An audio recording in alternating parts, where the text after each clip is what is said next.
होती है? What do you understand by the query language?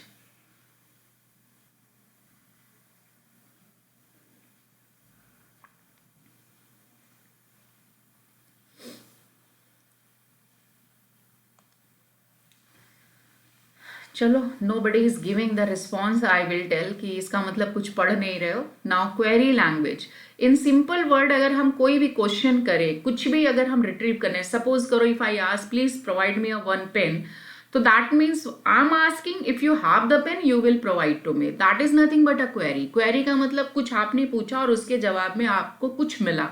तो इन simple word, a language which is use to store or retrieve the data from the database is known as query language. Because here we are talking about the database. Suppose हमारा ये database है और which is in the form of the tabular format. That means ये table के form है. यहाँ पे आपने स्टूडेंट का रोल नंबर रखा, देन नेम है, उसका क्लास है, देन आपने आप 1 लिया रोल नंबर आपने स्टूडेंट का, देन उसका नेम मान लीजिए ए है, क्लास यहाँ पे बीटेक है. तो ये जो आप यहाँ पे कर रहे हैं दैट इज नथिंग बट यहाँ पे ये डेटा है. अब इस डेटा से आपने रिट्रीव किया. somebody ask display all those employ whose class equal to CS, whose class equal to IT. तो आप क्या करोगे, जितने भी बच्चे CS में पढ़ रहे हैं उनका डेटा आपने रिट्रीव करके जिस बंदे ने पूछा आपने बता दिया. बिकॉज एक कॉलेज के अंदर तो बहुत सारे स्टूडेंट हैं, they can study in the CS department, IT, mechanical, any department. If somebody ask, like your teacher ask, please count and tell me how many in the CS department, you can do that. तो that is nothing but the query. Query का मतलब है कि एक store database था जिससे आपने कुछ फिल्टर करके उसे डिस्प्ले करा. तो that is nothing but the query. अब यहाँ पे जो क्वेरी है वो हम यहाँ पे 2 टाइप्स की देखेंगे. There are 2 types of the query, that is the procedural language and non procedural language.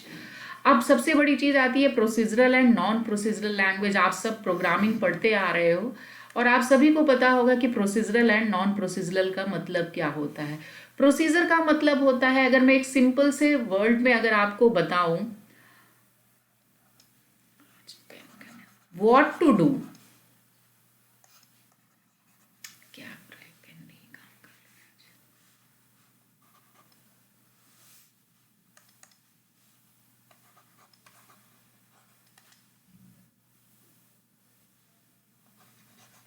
What to do, अगर मैं प्रोसीजर की बात करूं, today my pen is not working. If I ask a question कि अगर मैंने आपसे पूछा कि मुझे एक पेन चाहिए, ठीक, मैंने सिर्फ ये बोला कि I need a 1 pen and somebody बोला कि ठीक है मैं लेके आता हूँ. मुझे नहीं मालूम, मैंने उसे रास्ता भी नहीं बताया कि वो पेन कहाँ पड़ा है या कहाँ से मिलेगा, उसे कहाँ से परचेस करना है. But if I ask I need a 1 pen और आप ये सोचते हो नो मैम ने पेन मांगा है मुझे पेन देना है, तो आप क्या करोगे? May be if you have तो आप तुरंत मुझे प्रोवाइड कर दोगे. अगर आपके पास नहीं है तो आप सोचोगे एक पेन की तो बात है, मार्केट से ला के दे देता हूँ. तो now but I don't know कि मैंने ना तो आपको बताया कि हाउ टू डू. अगर मैंने आपसे एक काम बोला कि व्हाट टू डू, मैंने आपको बोला आई नीड अ पेन, तो मुझे क्या चाहिए मैंने वो बताया. बट मैंने ये नहीं बताया कि मुझे वो पेन कहाँ से आपको लाना है, कहाँ से ला के मुझे दोगे. That is nothing but the non procedural language, कि जहां पर मुझे आउटपुट तो पता है, मुझे क्या चाहिए, मेरा क्या डिजायर है वो मुझे पता है, लेकिन हाउ टू डू वो मैंने आपको नहीं बताया. प्रोसीजरल लैंग्वेज क्या कहता है, what to do and how to do that we no.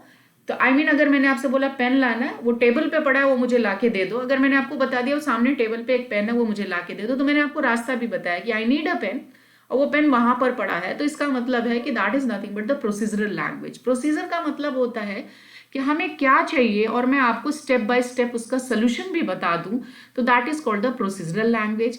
But अगर मैं यहाँ पे नॉन प्रोसीजरल लैंग्वेज की बात करूं, अगर मैं आपसे ये कहूं कि हमारे पास यहाँ पे जो चीजें हैं कि मुझे ये चीज चाहिए but I am not going to tell, तो नाउ नथिंग बट यहाँ पे देखो procedural language, just now I told you. तो आप यहाँ पे देख सकते हो कि यहाँ पे बस आप एक लाइन याद रखना कि user tells what data to be retrieved from the database, how to retrieve. Even हम यहाँ पे प्रोसीजरल में हम ये भी बताएंगे कि कैसे रिट्रीव करना है. तो that is called the procedural language. Now the second language is non procedural. हमें ये तो पता है, यूजर आपको बताएगा कि मुझे क्या डेटा रिट्रीव करना है, बट हाउ टू डू वो मुझे नहीं पता होगा, that is called the non procedural language. तो यहाँ पर भी प्रोसीजरल लैंग्वेज में जो आएगा आप पढ़ोगे, यहाँ पे आएगा that is the relational algebra हम देखेंगे, और जो यहाँ पर हम देखेंगे रिलेशनल कैलकुलस। नॉन प्रोसीजरल जो होगा वो आपका रिलेशनल कैलकुलस है, रिलेशनल कैलकुलस है। नाउ रिलेशनल कैलकुलस यहाँ पर जो है, तो यहाँ पे हम दो लैंग्वेजेस देखेंगे थियोरेटिकली। यहाँ पर देखेंगे कि जो क्वेरी लैंग्वेज है हमारा वो दो है, that is the one is the relational algebra, the second one is the relational calculus.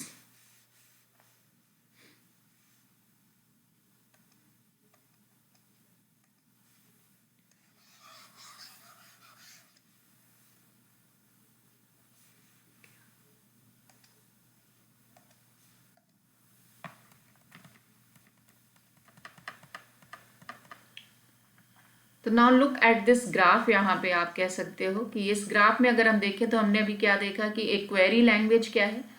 Query मतलब समथिंग आस्क, अगर आपने कुछ पूछा और उसके रिप्लाई में अगर आपको कुछ आउटपुट मिल रहा है तो that is nothing but the query, mean retrieve the data from the database is nothing but the query. Now procedural and non procedural, just now I told कि रिलेशनल एल्जेब्रा जो होगा वो प्रोसीजरल लैंग्वेज के under में आएगा, जो non procedural language है उसका एग्जांपल जो होगा वो आपका रिलेशनल कैलकुलस। एक्चुअली बोथ ही हमारा जो दोनों ही है वो मैथमेटिकल रिप्रेजेंटेशन है।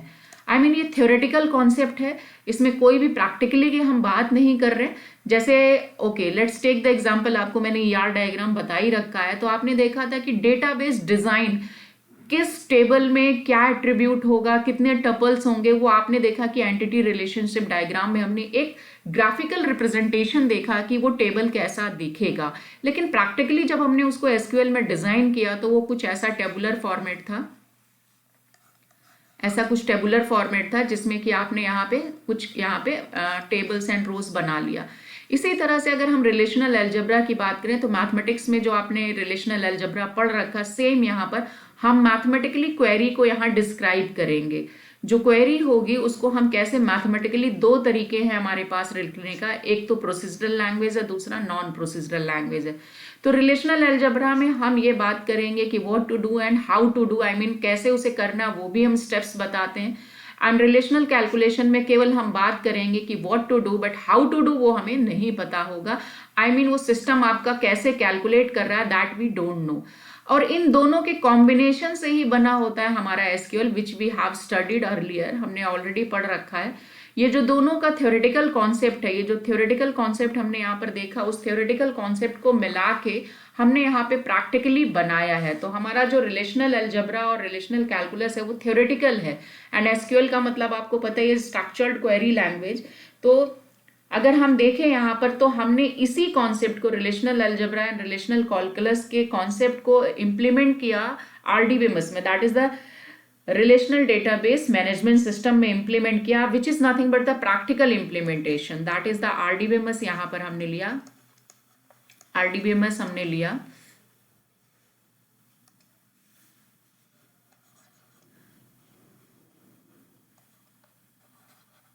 आरडीबीएमएस हमारा जो है वो प्रैक्टिकल कॉन्सेप्ट है। यहाँ पर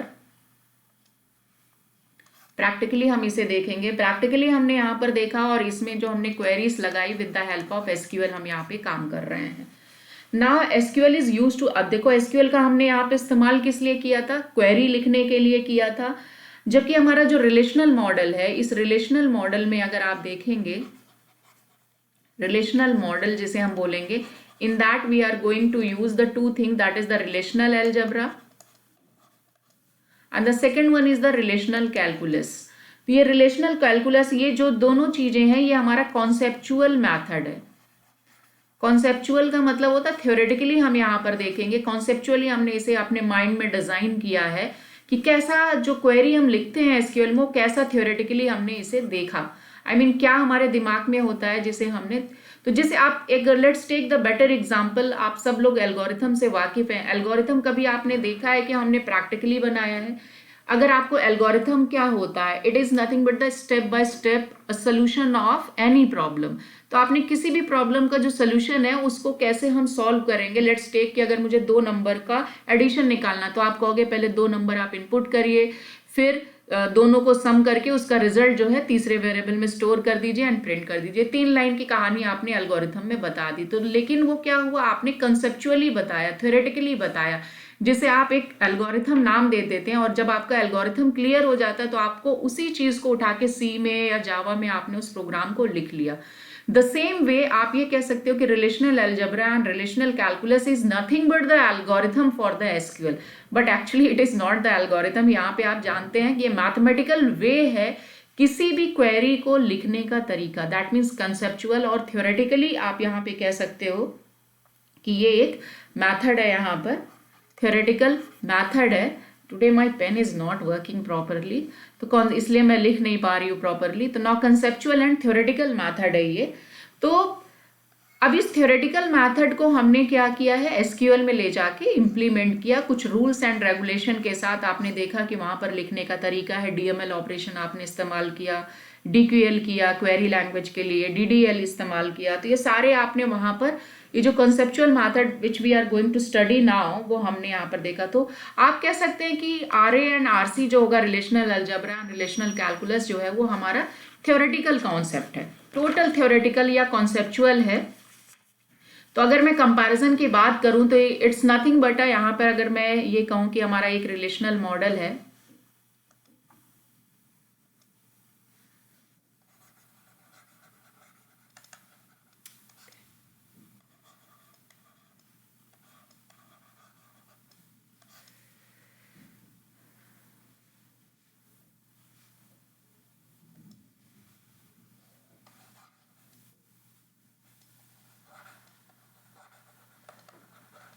ये रिलेशनल मॉडल है हमारे पास, एक कंपैरिजन कर रहे हैं यहाँ पे हम। And the second one is, यहाँ पे अगर मैं बोल दूं कि यहाँ पे आरडीबीएमएस हमने ले लिया, आरडीबीएमएस। तो अगर हम बात करें तो रिलेशनल मॉडल में अभी हमने यहाँ पे दो चीजें देखी, दैट मीन्स आरए देखा and RC, that means relational algebra and relational calculus. And अगर हम आरडीबीएमएस में बात करें तो हमने क्या पढ़ा वहां पे, एसक्यूएल पढ़ा। अभी यहाँ पे आरए आरसी मैंने आपको पढ़ाया नहीं, बट थिंक अबाउट कि ये एक मैथमेटिकल वे है, किसी भी क्वेरी को रिप्रेजेंट करने का तरीका है। नाउ अगर हम यहाँ पे बात करें तो अगर हम यहाँ पे बोलें कि क्वेरी का जो एल्गोरिथम है, these are the nothing but the algorithm for the SQL. जो हम यहाँ पर क्वेरीज लिखते हैं एसक्यूएल में, उसके लिए हमारे पास जो एल्गोरिथम है वो आरए एंड आरसी है। तो आप कह सकते हो यहाँ पे एल्गोरिथम को ही हम इम्प्लीमेंट कर रहे हैं, जो कॉन्सेप्ट हम आरए एंड आरसी में पढ़ेंगे एज अ एल्गोरिथम आप बोलोगे, या एक तरीका है मैथमेटिकल वे में रिप्रेजेंट करने का, उसी को हम एसक्यूएल में कहेंगे कि हमने उस क्वेरी के लिए ये कोड करा, जो हमें रन करके क्या दिखाई देगा, एक आउटपुट दिखता है।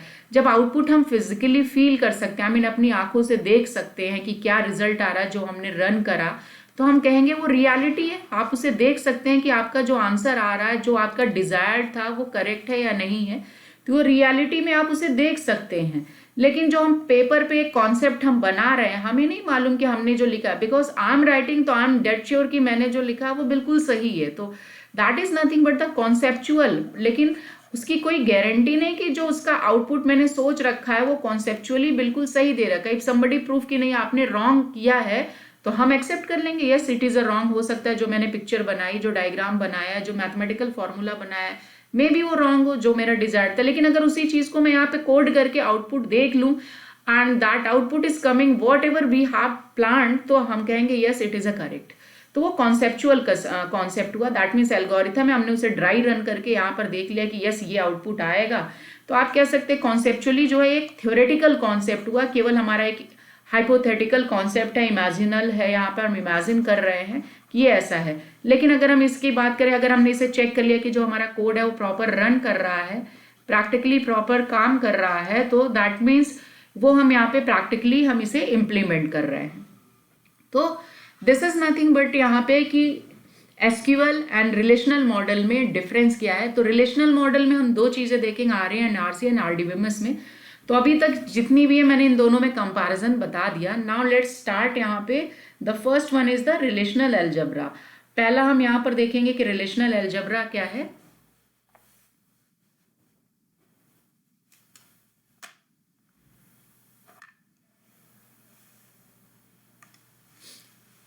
ना वापस यहाँ पर आते हैं, देखते हैं कि रिलेशनल अलजेब्रा क्या है।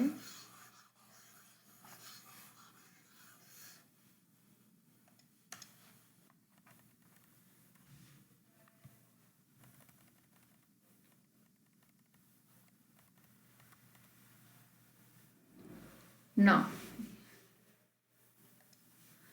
तो relational algebra is nothing but the procedural language. Just now I told you कि ये प्रोसेसरल लैंग्वेज क्यों है, क्योंकि इसमें हमें ये पता होगा what to do and how to do. हम यहाँ पे ये भी बताएंगे कि हम इसको सॉल्व कैसे करेंगे और रास्ता क्या होगा उसे सॉल्व करने का, वो भी। तो the purpose of query language to retrieve the data from the database and perform various operations such as insert, update, delete and data.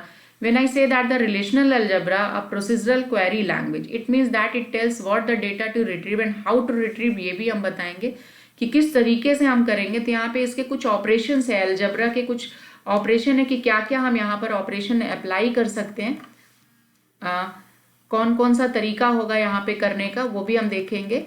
तो सबसे पहले types of operation in the relational algebra, कुछ basic operation है और then derive जो होता है वो बेसिक के ही कॉम्बिनेशन से बनता है। आई मीन उसमें हम बेसिक कॉन्सेप्ट, तो बेसिक या फंडामेंटल ऑपरेशन यहाँ पे सबसे पहले है सेलेक्ट ऑपरेशन है। दूसरा जो है हमारा प्रोजेक्ट है, प्रोजेक्ट को रिप्रेजेंट करेंगे पाई से। देन यूनियन है। नेक्स्ट यहाँ पर हमारे पास सेट डिफरेंस है, कार्टेशियन प्रोडक्ट है एंड रीनेम है।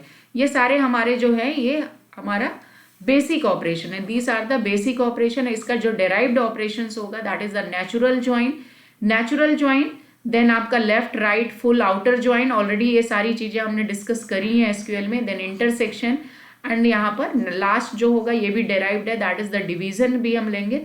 और ये जो हमारे डेराइव्ड सेक्शंस होंगे इसमें आप देखेंगे कि ये जो बेसिक या फंडामेंटल ऑपरेशन है इसका भी इस्तेमाल होता है। With the help of these basic fundamentals operation we are going to define some new type of the operation that is called the derived operations. तो सबसे पहले यहां पे select ऑपरेशन देखते हैं।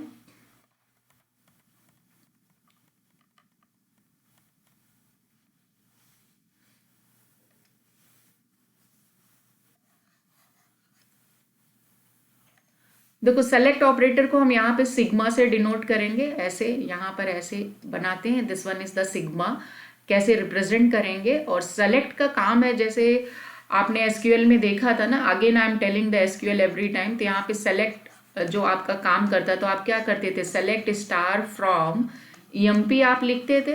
तो ये जो बीच में आपने स्टार लिखा है, by default it retrieves all the columns of the table. EMP में 8 कॉलम्स था, तो बाय डिफॉल्ट ये सारे कॉलम्स को रिट्रीव कर लेता था।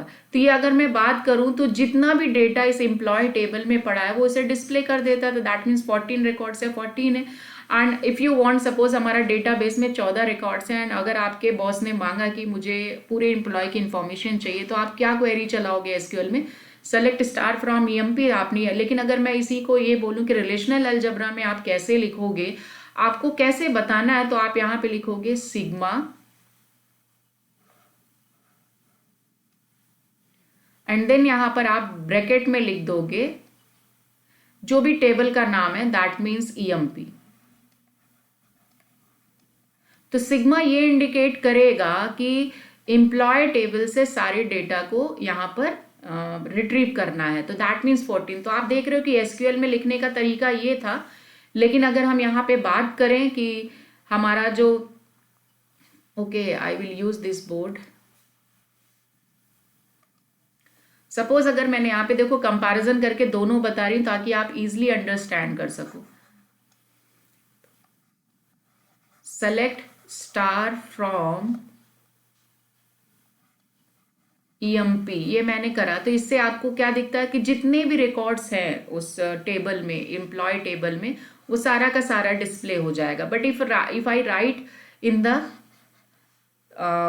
रिलेशनल अलजेब्रा, तो ये सिग्मा जो है वो हमारा सेलेक्ट ऑपरेटर का काम करेगा। That means it is a select operator and bracket में आप करके लिख देंगे रिलेशन का नाम। रिलेशन का नाम क्या है, दैट मीन्स टेबल का नाम क्या है, टेबल को ही रिलेशन बोलते हैं। तो ये हो गया आंसर। बट अगर मैंने एक क्वेरी ऐसे लिखा कि select star from EMP where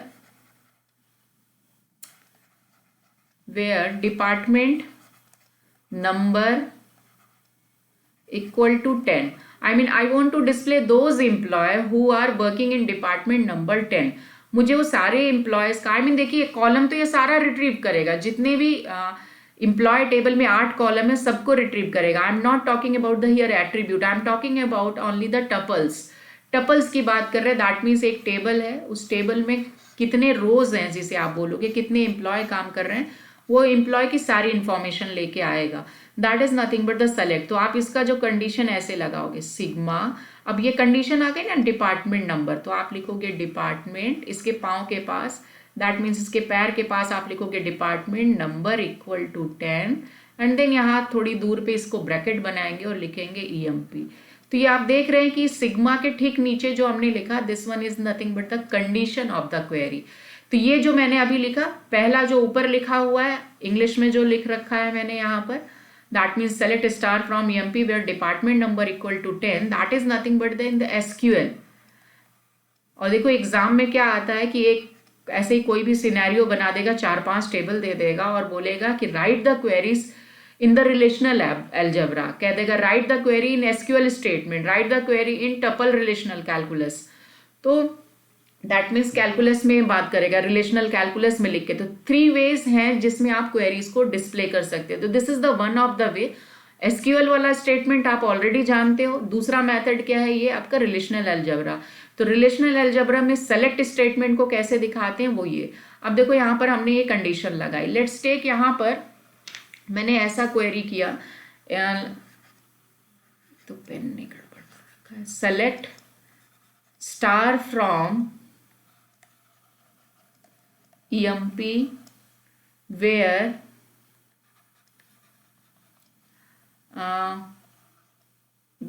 employee number equal to मान लीजिए 7728 है, and department number equal to 20। 2 condition लगा दी मैंने। 2 कंडीशन अगर मैंने लगा दी, तो अब सपोज करो हमें यहाँ पर इसको रिलेशनल एल्जेब्रा में लिखना है, तो हम कैसे लिखेंगे। बिकॉज अभी एक कंडीशन के लिए तो मैंने आपको ये बताया, लेकिन अगर मैंने यहाँ पे 2 कंडीशन लिख दी तो हम यहाँ पे कैसे लिखेंगे वो देखते हैं।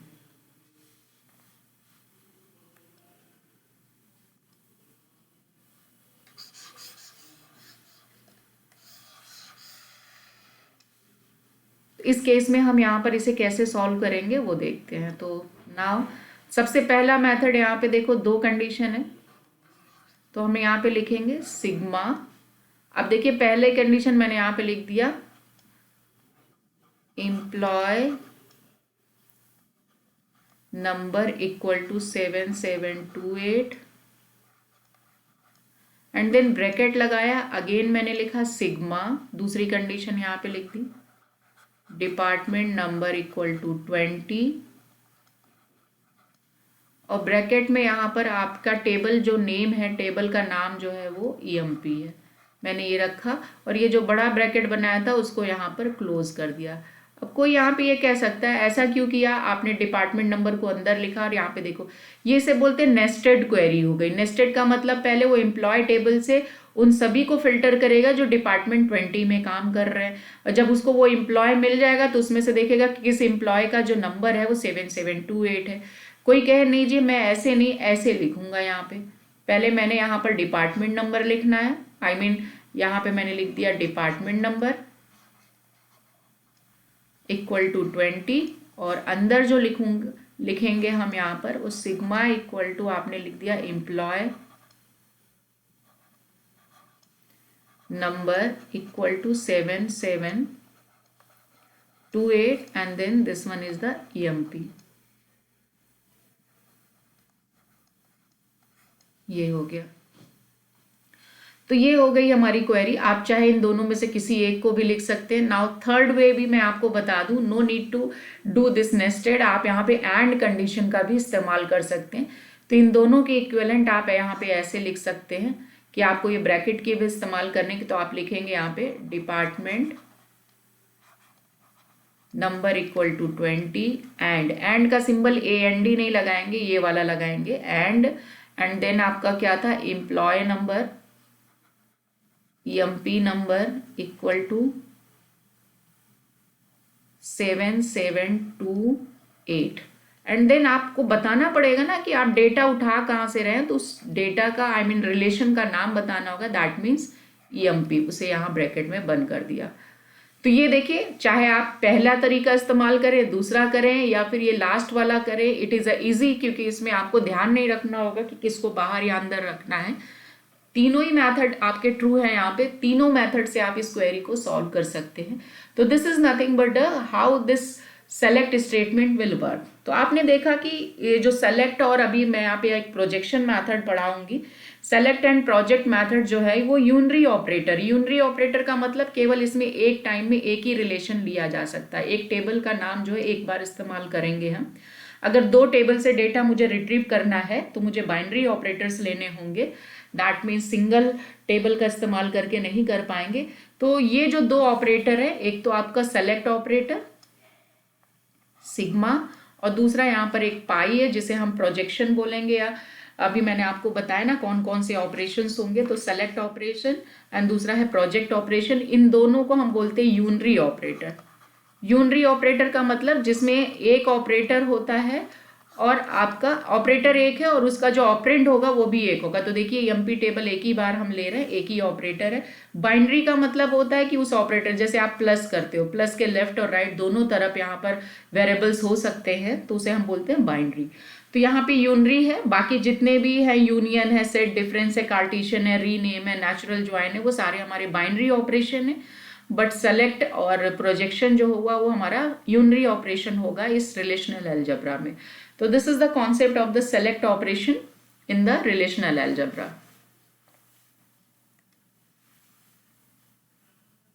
किसी को डाउट है इसमें?